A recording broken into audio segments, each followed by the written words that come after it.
Hello friends, இன்றைக்கி நம்ம வந்து குடல் குழம்பு எப்படி வைக்கிறது அப்படின்னு சொல்லி குடல் 1 கிலோ வாங்கி வச்சுருக்கிறேன்.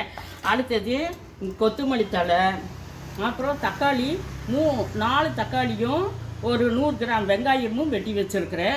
மற்றதெல்லாம் வந்து கருவேப்பிலை, தேங்காய், மஞ்சத்தூள், பிரிஞ்சலை, கறி மசால் பொடி, காஷ்மீரன் மிளகாய், கொத்தமல்லி, மிளகாய், சீரகம், கசகசா போட்டுக்கடலை.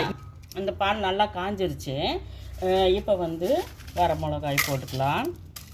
வரமிளகா, கொத்தமல்லி ரெண்டையும் போட்டு நல்லா வதக்கணும்.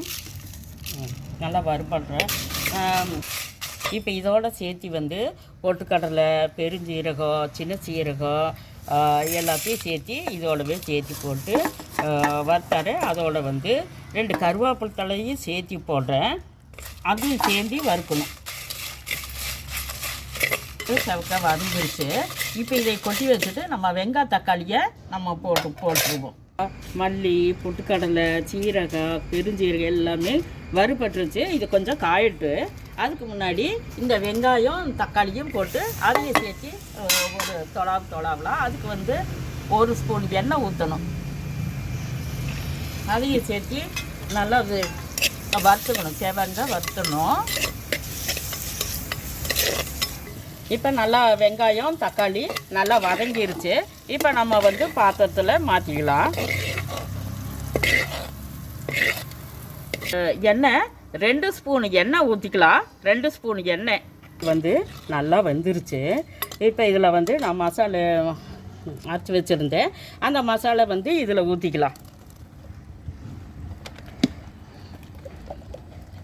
அதையும் சேர்த்து இதில் ஊற்றிக்கலாம். மஞ்சத்தூளெல்லாம் ஏற்கனவே மஞ்சத்தூள், உப்பு எல்லாமே போட்டுட்டேன்.